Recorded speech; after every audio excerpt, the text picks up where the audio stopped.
Well, hello, this is Melissa, and today we are going to learn how to use the engraving form. Now, the engraving form is going to let us write out engraving instructions for the engravers super fast and efficiently. It's super awesome because before we would write out the entire email and send it to them, but now we can just quickly fill out a form and go ahead and send it over to them. So I always keep it on my desktop. I always keep one, just right there. I also have a master copy in Google Drive just in case something happens to this copy that's on my desktop. So when we look at the form here, you can see that there's, several different things that need to go on. There's a bunch of little arrows going on here, and it's actually 3 pages long, just in case you have, a bunch of different items that need to be engraved and they all need to be engraved differently. This gives you the opportunity to do so without having to go back and add other pages. And it's super easy to delete a page because we all know branding tools, they print out the orders, and we don't want them to be wasting trees printing out our extra pages. So we'll go over how to delete that.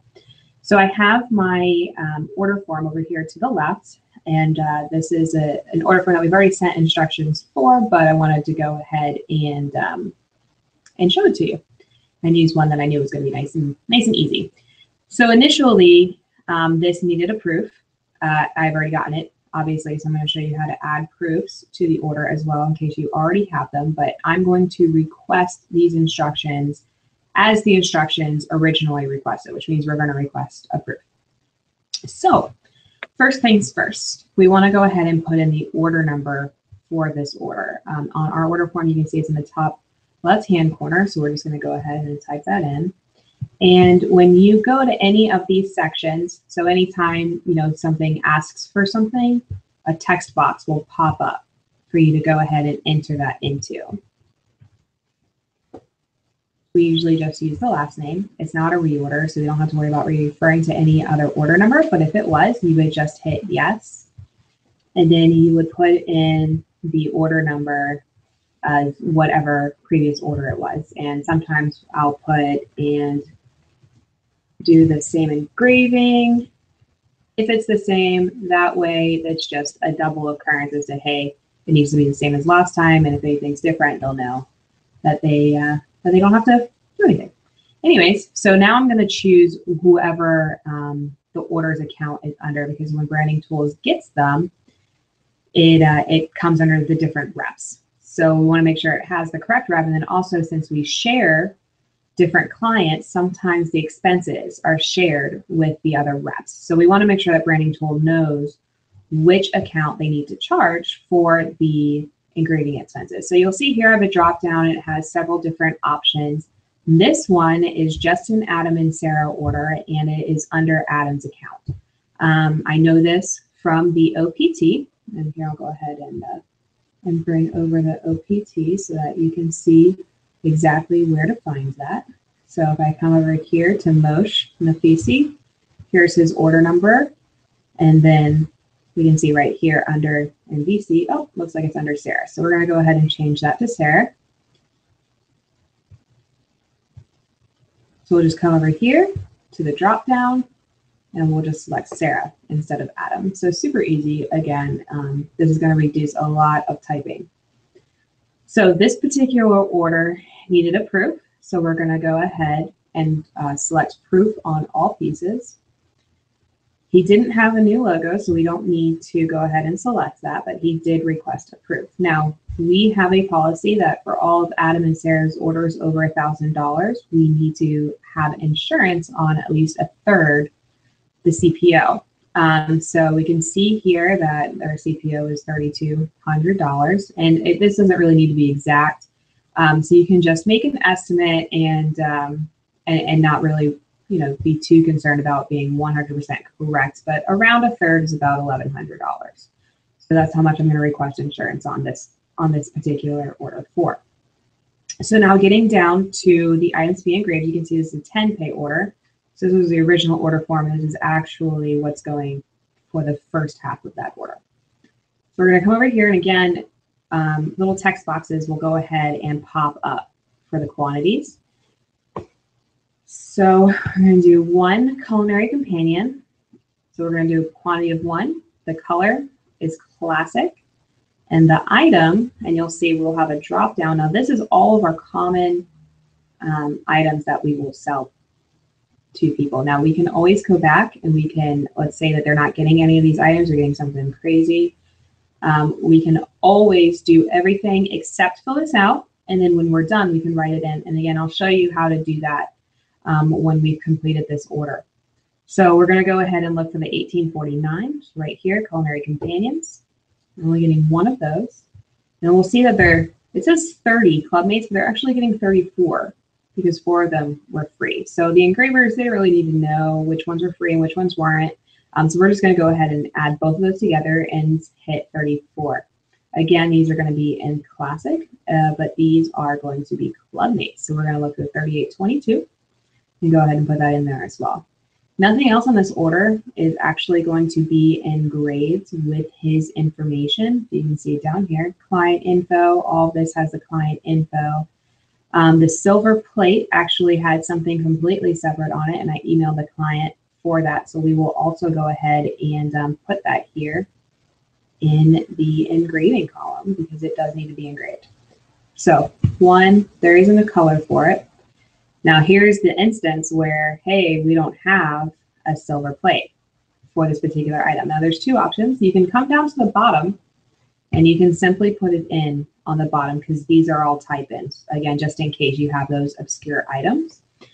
So the item number is 1537S, and we're going to put the description, silver plate.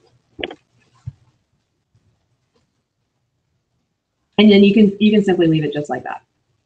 And you don't have to go back and do anything. Now, I prefer not to do it this way because I'm afraid that they're gonna like see this line, and then not see that there's another line here that's filled out.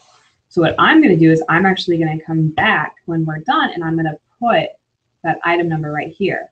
I can't do it here now because it's currently a drop down, but I'll show you how to do that. It's super, super easy.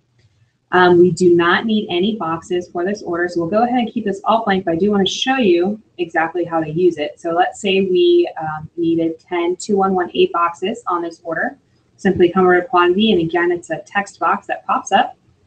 We'll put in the order number, or the amount that's needed, and then here's a drop down of, again, all the common boxes that are used. Now, if there is an obscure box, again, you can always come back and put in the correct box number. And I will show you how to do that. So 10 2118 is exactly what we use, but we don't have any, so we're going to go ahead and take those out. So we also have items that are going to be swapped with our pre-engraved sharp retention items. These are items that are held at branding tools that are pre-engraved with the sharp retention info. It's kind of our closing gift to our clients.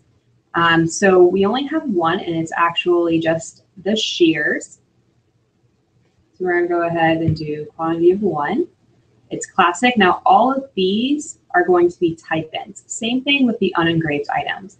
The reason why we do this is because there are a lot more obscure unengraved and pre-engraved items than there are items that are actually going to be engraved. Not to mention there's not going to be that many. So it's really not going to do us a lot of harm by needing to type out exactly what it's going to be.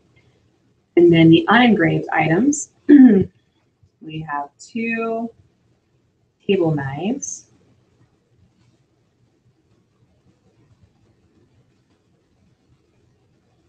We have the 1 petite carver.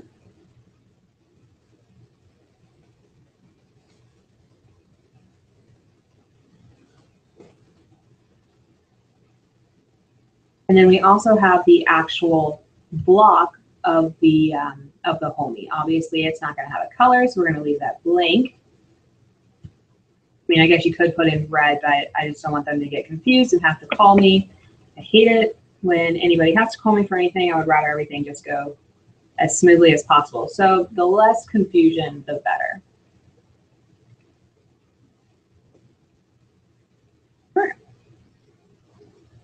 So those are the unengraved items. We have the engraved item already up there. Now you'll notice that this portion of the second page is already filled out. it actually copies everything that happens in this top portion here and puts it in the bottom portion. Super fun, right? Here's where you're going to select all of your fonts, whether or not you're going to be adding a logo, whether or not it's already digitized. So we're going to be doing the regular Georgia Bold font. And we don't have a logo in this situation, so we don't need to worry about it, but you can always pick logo attached, already digitized, or logo attached, new logo. If it's a new logo, you also want to go ahead and select it up top as well. So here's an option for you to go ahead and input any special instructions, anything that you want the engraver shop to know about with this order. If something needs to be shipped to a separate address, if there's something funky with the engraving, lines need to be smaller than the other lines, it needs to be on the back of the knife, super small and discreet near the handle. These types of things would go in the special instructions section. So down here is where we're actually going to be doing the engraving instructions. So you'll see here that there's another drop-down menu, which is awesome. So you can actually pick which item the instructions are pertaining to. And if you want to just do it for the whole entire thing, you can.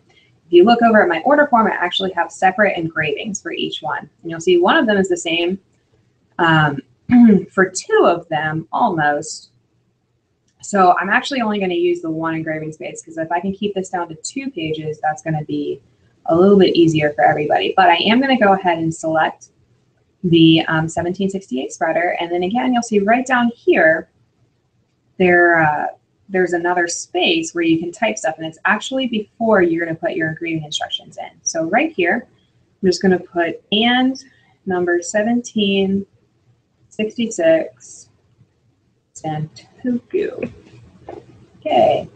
All right. So the actual instructions are right over here. So thanks. And he ended up, I want to say he ended up changing it. Nope, he didn't. So we're good. Thanks for your trust and confidence. And then we're going to go ahead and let them know that we want it curved on 1768 only. Oops.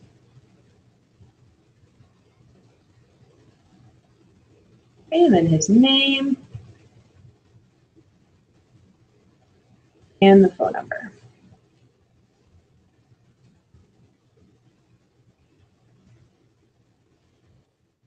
The one super fun thing is that we want to make sure that this is all spelled correctly, and everything is exactly how they want it, because if we make a mistake here, it's on our butts, and we do not want that to happen. So a couple of fun things is reading the phone number backwards instead of forwards. It helps you give a different perspective. So 7946, 7946, 794, 794, 013, 013. And then I kind of like to break up the name, but I start with the back going forward. So I'll say Easy, Easy, Nah, Nah, Shay, Shay, and Mo. Mo. Thanks for your trust and confidence. Thanks for your trust and confidence. Make sure confidence is spelled correctly. So those little things that kind of get you sometimes.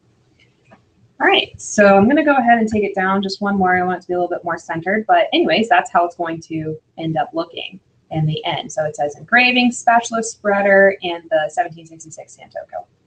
So the next one we're going to do is the Santoku trimmer. So we're just going to select Santoku trimmer, and then we're going to go ahead and put in his engraving. So he wants it to say on the trimmer, your lender for life.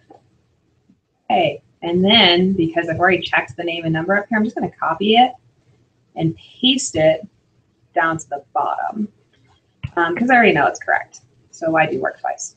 All right.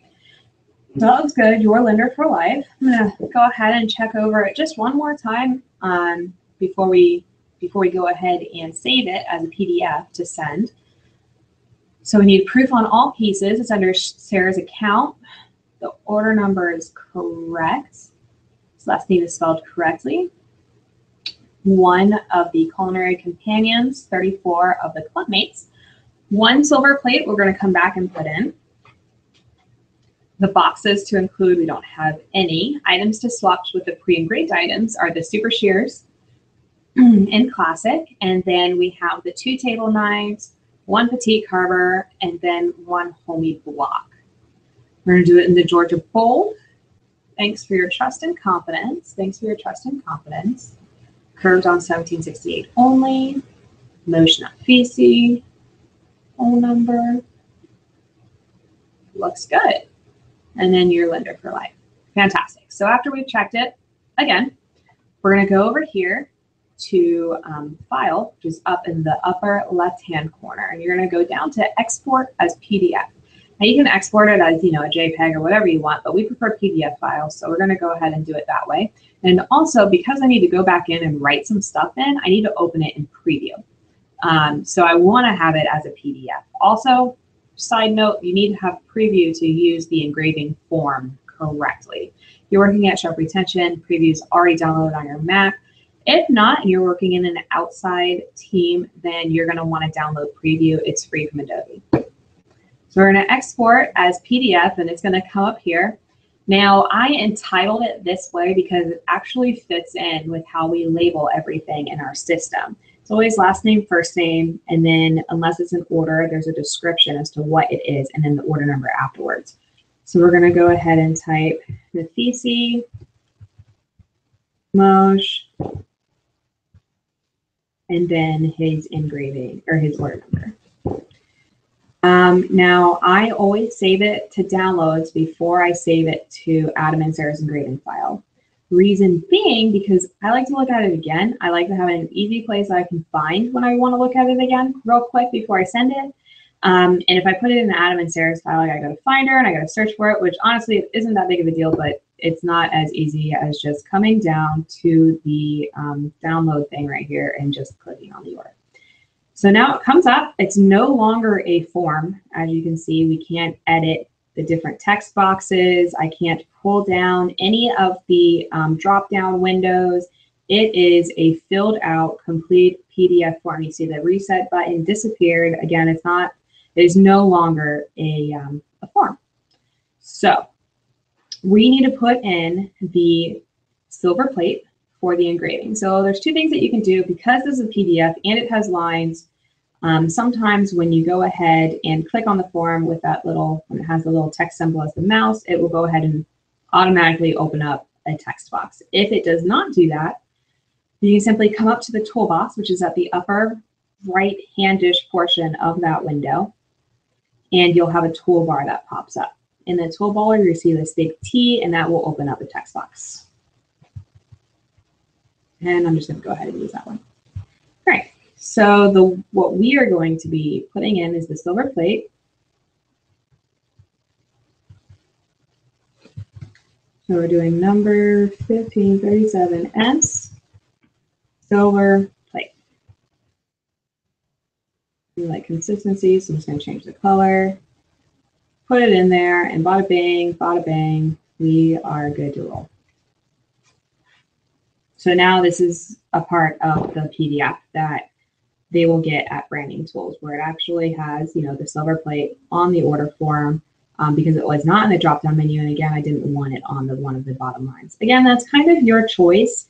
For me, I'm just taking that extra step. If you work at Sharp Retention, take the extra step. So I'm just going over it one more time just to look at the actual finalized form. All right. It looks good. Everything's there that we need to be there. Again, I'm going to check the engraving one last time. 7946, 7946, 794, 794, 013. EC, EC, na, Shay, Mo, your lender for life.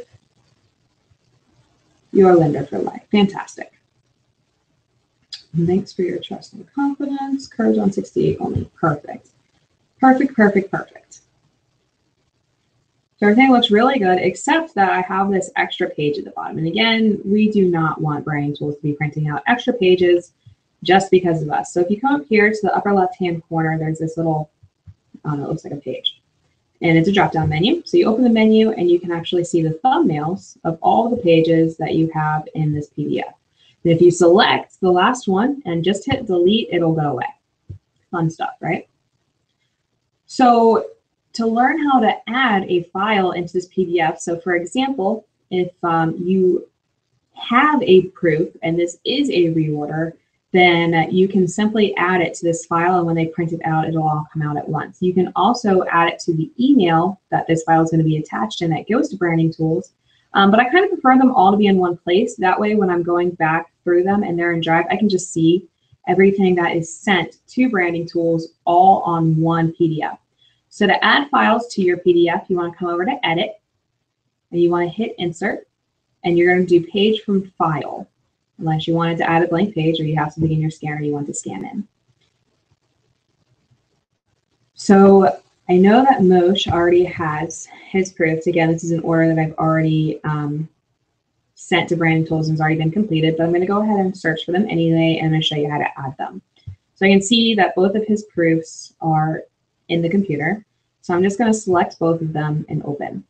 And when I do that, they are going to go ahead and appear in the PDF. Now something happened here because I had the first page selected.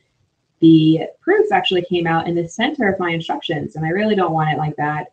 Again, I would just want to make sure everything is super easy for our engravers. So I'm just going to go ahead and select and then drag this page back to where it needs to be. So again, 1, 2, 3, 4. Small mistake, nothing difficult. But just in case that happens to you, now you know. So since I don't need these, I'm going to go ahead and delete them. And the same thing would be if you wanted to add a logo. So let's say that Moshe is actually with guaranteed rate. So we're going to come up here for Insert, and we're going to go Page from File. And Moshe, he obviously wants a logo on his engraving. So let's go ahead and look for our guaranteed rate logo. And it looks like it's right here. So guaranteed rate. You can go ahead and open that one. And again, it'll pop up as a file or a page in your engraving instructions. And when they print them out, it'll come out with it. So now let's talk about sending the actual instructions to Branding Tools. The first thing that we want to do is we want to put it in Drive.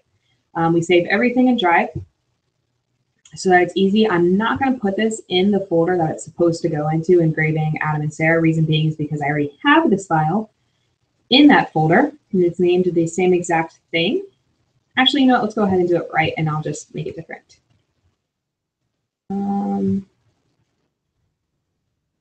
Learning. Yeah, that sounds good. So we'll go ahead and put it in the correct file, Engraving Adam and Sarah, but let's say that it's not up here because it's only showed you the files that have been opened recently. We're going to go to Other, Google Drive. We're going to come down to Engraving Instructions. Or did I put it at the top? No, yeah. Everything's in alphabetical order, so I'm just going to hit E. It's just taking too long.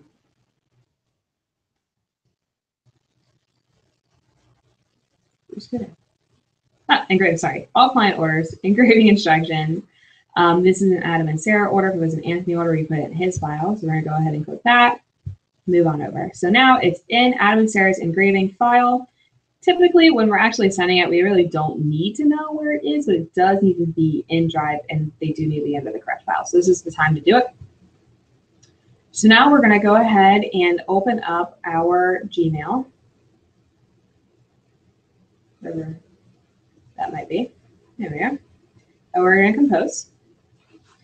We are going to go ahead and do it for engraving spreaders. The subject of our order is going to be anything that we need to know. So if it was a rush, a new logo, proof, or reorder, we're going to go ahead and put that before we put the order number. So in this case, it's a proof. Let's say it was a proof that had a new logo. We put proof, comma, new logo. Let's say it needed to be rushed. We put rush. Doesn't need any of those things. We're going to go ahead and delete them all. We're going to do a space and a dash. And then we're going to put in the order number after the O and the hashtag. Then we're going to put in the last name, all capital letters. If this was anybody other than Adam or Sarah's order, we're going to put their last name. So if it was Anthony's order, we would put their last name in parentheses. If it was a shared with Tanya order, that's what we would write in parentheses. And this just gives us an easy recognition as to exactly what is in the file before we even have to open the email. So now I'm going to go ahead and delete my signature, because if I don't, then that's going to get printed out when they go ahead and print out the attachment, which is dumb. I don't need them printing out another piece of paper, so we're going to go ahead and delete that. So now we're going to insert the file using Drive, and we're going to make sure that it's an attachment. We don't want to insert any Drive links when we are emailing anybody outside of Sharp Retention, especially when it comes to anything that we don't want our master files edited, because that's exactly what can happen. So anyways, everything that goes out goes as an attachment. And just a heads up, sometimes when you change different folders, that selection will change, and you need to go back and change it to the correct one. So the easiest way to get somebody's engraving instructions up is to use the order number. In fact, the easiest way to search for anything for a particular order is to use the order number. So I'm just going to copy and paste it over here. And yes, by the way, you can copy off of your awesome new PDF. Now this is actually only looking in the invoices file, so I'm going to go back to Drive, hit attachment, and then I'm going to paste it again in here. So you see there's different ones. We wanted to use the learning one, but also if we just hit enter, you'll see everything that comes up that has that order number in it. So we're going to make sure we hit attachment, bam. And then we want to make sure we get the right one. There you go, learning. So I just came over here. This button will change it from icons to a list view. And then we're going to insert that into our file. And now all we have to do is hit send. And you have sent your engraving instructions. Don't forget to come back to the OPT and make sure that you actually sent the instructions. That way, when we need to come back and see everything, we know that they were actually sent out. So if you have any other questions, or you think that there's anything that needs to be added to this tutorial, just let me know at team, T-E-A-M, sharpretention.com. Thanks for learning.